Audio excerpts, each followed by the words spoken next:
Hello, I'm Matt Peterson, Quinn Global US, and today we're going to be talking about TensorGrip G67 for flooring adhesive. The first thing we're going to do today is we're going to set up our canister. So in my hand I've got I have a hose and a wrench, and I have a gun over here on the trolley, and I have the canister here.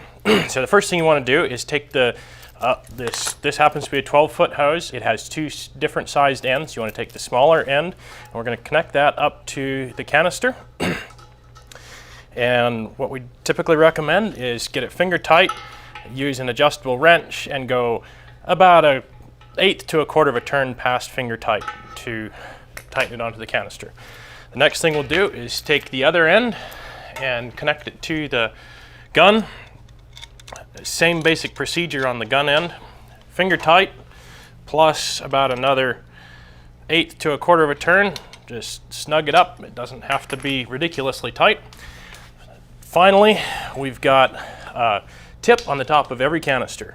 Inside this little plastic bag, you will find on your canister a brand new brass tip. Now, this tip is going to go inside this retaining nut on the gun. One thing I'd like to point out is that sometimes people will attempt to remove this needle seat on the gun. Do not remove this. Make sure this seat stays in place. Only remove the retaining nut. So the tip goes inside the nut and then is threaded on to the end of the gun. I typically recommend that the tip is in line with the gun. So you want it to line up with the gun like so. And again, just snug it up. It doesn't have to be terribly tight. We'll hang the wrench on the cart and we're ready to open the valve.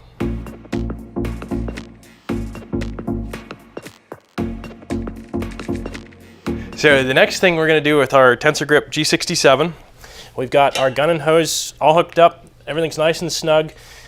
Tip is in place. So the next thing to do is to carefully turn the canister on. And when you do this, you'll hear a release of pressure and you'll feel some pressure go into the hose. Next thing we'll do is we'll wind back our adjustment and locking knob here to give us to open up the gun. And then we're going to test the spray on a piece of cardboard. I always recommend testing the spray on some cardboard or something else before you actually apply it to the floor, because you want to make sure that you don't get any poor spray patterns. And one thing you might notice here is I'm adjusting this knob back to get a wider spray pattern and to put more product down. So that's about the kind of pattern we're looking for. And also show that you can spray close and get a heavy pattern, or we're going to spray far away to get more of a snowflake pattern.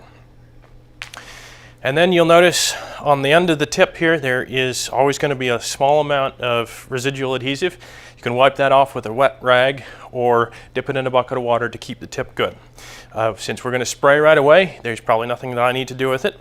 Next thing I'll do is I'm going to put my canister into my trolley.